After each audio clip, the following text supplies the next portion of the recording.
And then into our final room, the receiver room, and one that we talk about all the time, and we'll bring it up, next final 10 minutes of the show.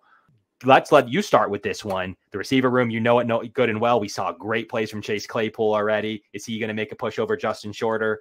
Obviously, you have the starters right now, which would assume to be Khalil Shakir, would assume to be Curtis Samuel and Keon Coleman, which is a solid starting three in the first place. But adding an MVS, Chase Claypool, Mac Hollins, and then the battle of Justin Shorter, KJ Hamler, Shavers. So there's definitely going to be a solid battle there for the 5th and 6th receiver spots. We'll see if it turns into much. And then obviously Andy Isabella and a couple other undrafted free agents, Xavier Johnson, Lawrence Keys, and then obviously last year's undrafted free agents, Charles Shavers and Brian Thompson. Let's start with you. Give us your rundown. I think, again, this is not going to wow anyone on paper because to the outsiders looking in, like, let's take a Bengals fan, for example, and you say, you guys are really going to try to beat the Chiefs with Chase Claypool and MVS. But I think if you actually look at it and see what Joe Brady's trying to do, I think this is a perfect combination of players. And I talked about this last week, how MVS was kind of like that selling point to me, where he was the final piece. He's a field stretcher because you have those speedy, shifty guys to work underneath. You have the big-bodied wide receivers who can help in the run blocking game. They can make the tough contested catch, or in Keon Coleman's case, he can go down the boundary, red zone target, everything under that sort right there.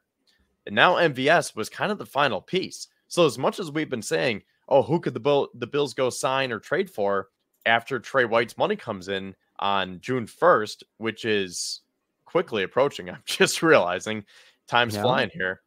I really think this room is set. Like, I don't think there's one more move. I mean, you might see someone like a D. Delaney, just a bottom tier guy like Quintez Cephas. He got released. Maybe they replaced him with someone else.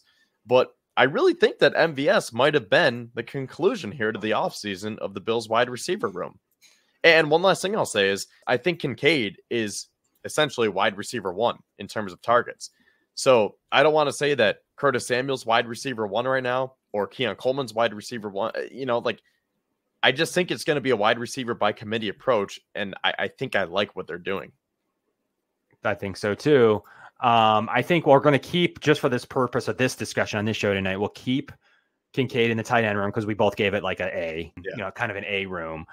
So it can't unfairly double dip into this room, but you're right. I mean, ultimately, like, we're missing the running back weapons, what Ray Davis can do in the passing game, Dawson Knox, Dalton Kincaid, James Cook can do in the passing game as well. If he cleans up those drops, especially.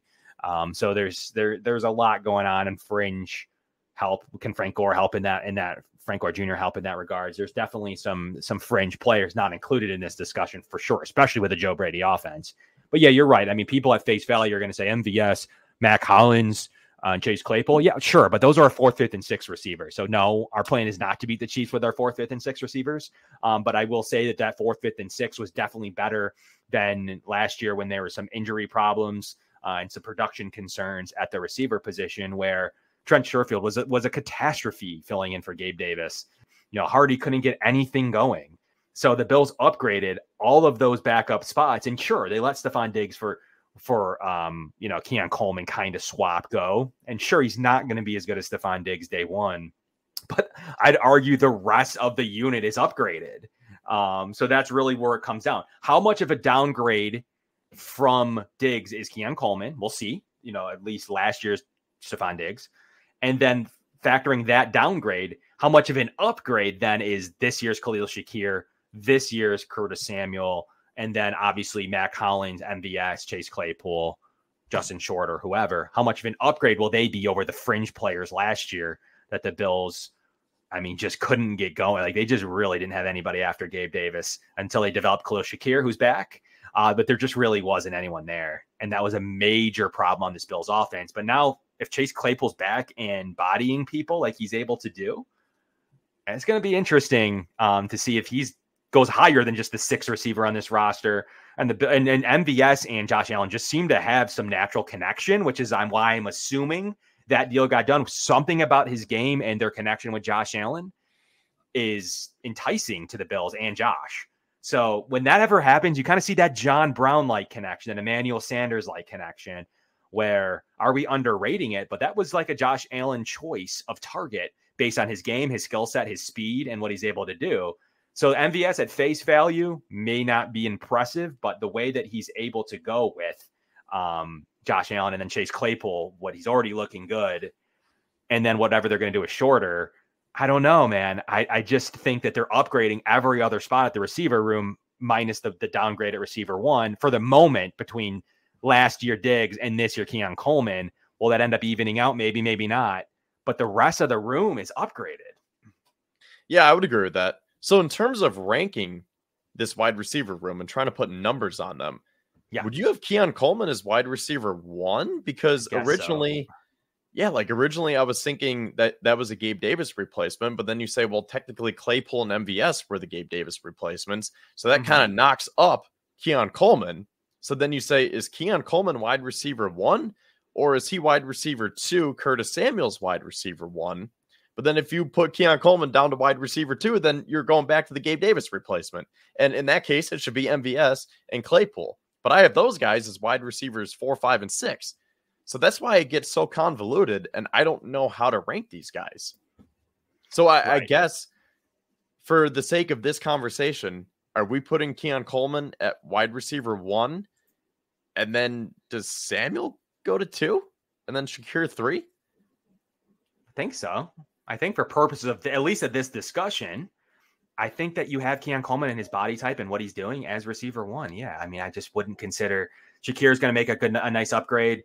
Samuel's going to make a nice upgrade too, but I just wouldn't consider either receiver 1. Yeah. I mean, I would, I don't know in production yet. We'll see, but I really would think that at least in position and formation, he'll be receiver 1. Yeah. I mean, if he's nowhere near ready in camp, which doesn't seem to be the case, seems like he's ready and what he's able to produce and being another basically Josh Allen favorite player, I kind of think that he's receiver 1. I'm not saying he's going to be receiver 1 in production around the league. We'll see. He could be, but more importantly, I think he is in stature and position. And then with Shakir basically being a dominator in the slot. I mean, the Bills can say whatever they want. I believe that he's going to dominate the slot. He's going to be the Bills' new slot receiver, and Curtis Samuel's going to bounce around everywhere. And then you're going to have your boundaries in Claypool and your boundaries in MVS. So, I mean, the unit itself is much upgraded, Kevin. I don't care what anyone says. You are going to take a hit from Diggs to Coleman. I mean, just a year 1 hit. Yeah, so I guess in terms of ranking them, we will put Keon Coleman as wide receiver 1. But I would agree, that might not match the production. You might get more production out of someone like Khalil Shakir, but I have him as a wide receiver 3 just because I think he's going to dominate the slot. Wide receiver 3 is known as a slot receiver, at least according to the Bills, but I think that's, with all the teams, that's how they view it. So Coleman 1, Samuel 2, Shakir 3, MVS 4, and then probably at the moment Claypool, Holland shorter 5, 6, 7, then KJ Hamler and Andy Isabella. Is that the right order? Right now. Yep. I mean, that could flop anywhere beyond anywhere really beyond the first 3, even maybe including them, like we'll see, but really after the first 3, any one of them could be 4 though. Any single one of those players could materialize as receiver 4. I think Hollins is with his roster, with his contract is on this roster, but that's because of his special teams ability, what he can do across the formation. He may be receiver 6 when it's all said and done though. In Hollins could be anywhere from 4 to 6, but he's making the roster. But really let's just put Hollins maybe 6 to start with of his special teams, and he's going to have that backing and he's going to be able to fill in when needed. But 4 and 5 could really be any combination of any of these guys on this roster, even if they want to keep making sure Claypool plays well throughout the entire preseason. MVS is probably a lock, but that 4, let's just put MVS 5 for the moment, just for fun. Anybody could take that 4 spot from Hollins, from MVS to Claypool to shorter, I guess, to really anybody. Hamler, Shavers. I mean, I wouldn't think so, those guys. But it's very, very possible that was just for fun of this discussion, that receiver 4 position is wide open on this roster, because I think 5 and 6 are set in MVS and Hollins, but realistically, anyone could step into that receiver 4. Let me ask you this. How many locks are there in the wide receiver room right now? 5. How many wide receivers are definitely making this roster? Because I think it's 3, maybe 4. I have Coleman, Samuel, Shakir definitely making the roster. I would think that MVS makes this roster based on what I said and how the Bills will use him, but I don't think that's a guarantee. I mean, I think the contract is pretty favorable for both sides. So I think I would cap it off at Shakir as wide receiver 3 and say the rest is kind of unknown. I would think that MVS makes it. And then after that, I mean, I would think that Mac Hollins makes it, but if Claypool really impresses, there's still Justin Shorter. I'm very high on him. Man, I mean, so how many locks do you have? I have 5. I think the contracts of MVS is like, he'd have to really stink, which the Bills, I guess, would have an out, but they paid him a signing bonus. It wouldn't feel good. Really, they would take a pretty solid hit. It's not a lock, but I have it close to one. And Mac Hollins' contract, too, would kind of hurt. So he's on the roster for special teams. Even if he stinks, he's on the roster for special. He is making the roster. So I have 5. You could argue me into 4, but Hollins is the 4th. He's making the roster. He's making a lot of money to play special teams. So I have 5 on the roster. The 6th is completely open if they even keep one. Last year they didn't. They just IR Justin Shorter and didn't keep a 6th. Could Brady go with that mindset, though? I think someone's going to have to play their way onto the roster. But I have 5 with one opening right now with the heads up. Really Claypool versus Shorter for the final 6 spot. But Hamler could work his way, and I don't think Isabella or Shavers will. But I think it's really Shorter versus Claypool for the 6th and final spot on the Bills. Maybe on the roster, but on the Bills receiving core. I think I agree with you. The only difference that I have is I don't know if MVS and Mac Hollins are definite locks. So I would say that there are 3 definite locks and then 2 that are most likely. So I agree with your order there. I think those 5 will end up making the 53-man roster, but I just don't think that it's guaranteed. Like if MVS really does not look good, or if Mac Hollins just really underwhelms, then maybe the Bills would take a little bit of a hit contractually. I mean, we've seen them they're paying Stephon Diggs, or Stephon Diggs is counting for $28 million against their cap this year. So we've seen them do some crazy things for them to get out of these contracts. But I would agree. Then the last receiver position is going to be between Justin Shorter, Chase Claypool, Andy Isabella, KJ Hamler, Tyrell Shavers, any of those guys.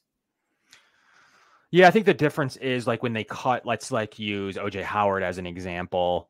They were in a little bit different of a financial situation. So if you cut MVS and Hollins, so Hollins is going to cost you a fair amount of money. He's making $2.4 million, majority of it guaranteed.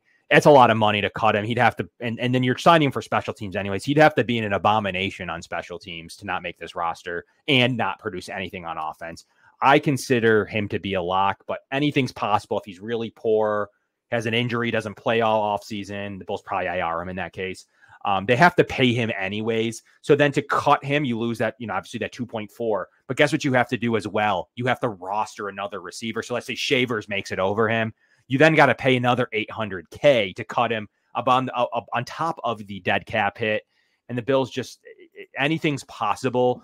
But the way that Hollins specifically is contract structured, I really don't see him getting cut. Like financially, the Bills basically said, even if you stink, we're playing you at special teams. So at least you'll have some value to us. And in the hopes that you're at least able to produce on offense. So I think that's kind of where I'm at with him and his contract. But yeah, sure. Like, dude, they'll cut him if he sucks. Like, and they just can't use a roster spot. And they just say Claypool and Shorter outplay him. Like, it is what it is. Like, I don't think the Bills are going to care, but it does sting to cut Mac Hollins. And whether you care or not, that's, I think, not you, but in general, like, if you care or not, like, it would have hurt the Bills a lot, to the tune of a good chunk of change to make a swap with Hollins and somebody else. And it'd have to be somebody that's like really good, either in the preseason or someone they acquire. Then I could see it being a little bit different. But that's kind of where I sit with it. But you're right. Like, no one's truly a lock other than those 3. Like, those 3 are stone cold 100% locks. Pairing something crazy like a trade, like for a high-end receiver, because maybe that team like would want Justin Jefferson, would want Shakir or something.